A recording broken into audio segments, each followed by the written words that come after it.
Funny comment, let's go. ভাবতে পারতাছি না, ভাবতে পারতেছি না, ভাবতে পারতেছি না। বলেন কি? মিডিয়ায় সবারই মুতা জায়গায় গুতা দেওয়ার ধান্দা, কেউ কখনো কাউরে স্বার্থ ছাড়া নায়িকা বানায় না। ये सब क्या देखना पड़ रहा है?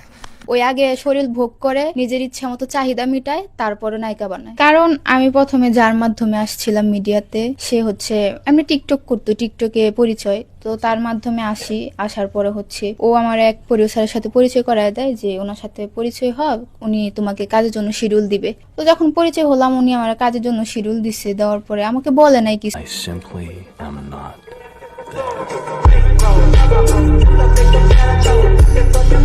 तो चलिए शुरू करते हैं।